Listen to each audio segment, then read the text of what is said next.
The eye of the cyclone has entered land in Andhra Pradesh around 5:45 a.m. 6:50 was when it reached the Gopalpur coast in Odisha. Now, at least 3 lakh people have been evacuated from the 5 low-lying districts in Odisha, which will see the maximum impact. Fishermen have been warned to not venture out on the sea.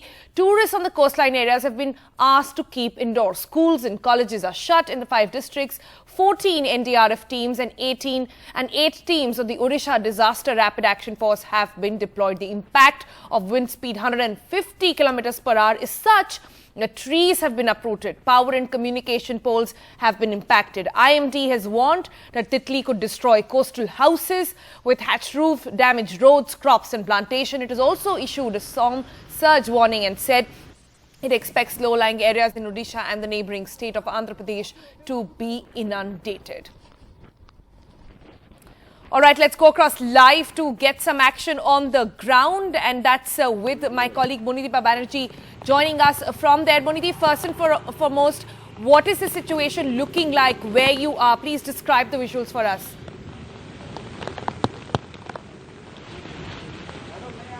First of all, I'm in Berhampur town, which is about 15 kilometers inland from Gopalpur on sea, which is where the landfall happened at about 5:30 this morning. The landfall, of course, is not at one particular spot, but it is along the coast, Gopalpur on sea to Kalingapatnam. And let me just show you that we are in the middle of Berhampur town, and it is 8 o'clock and it is completely deserted almost. A few brave people stepping out in the rain in motorcycles, but that's about it.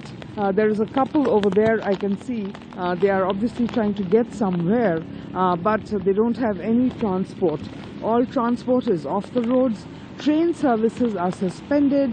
Buses seem very few and far between. That's the first car I have seen since the morning, and there is this brave man on a motorcycle heading out somewhere, but otherwise really nobody out on the streets at 8 a.m.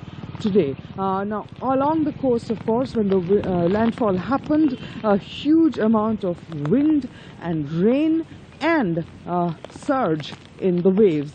We are being told that apparently the waves could go up to 1 meter beyond the astronomical level. That's what it's called. So a lot of water rushing indoors, inland as well. This is, of course, Berhampur town, 15 kilometers from the landfall site, but all across the coast, the eastern coast of India virtually today, definitely Odisha and Andhra Pradesh, it is completely wind-swept and rain-swept. And the impact is going to last several hours indeed.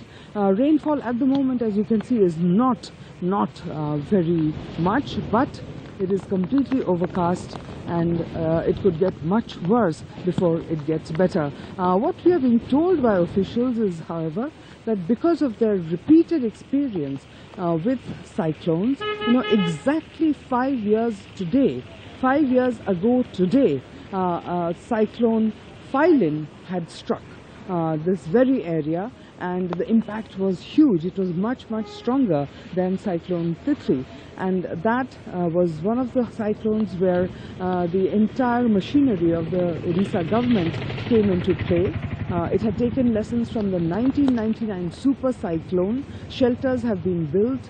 3 lakh people are now sheltering in those shelters along the coast on high ground from villages that are low-lying and could be flooded.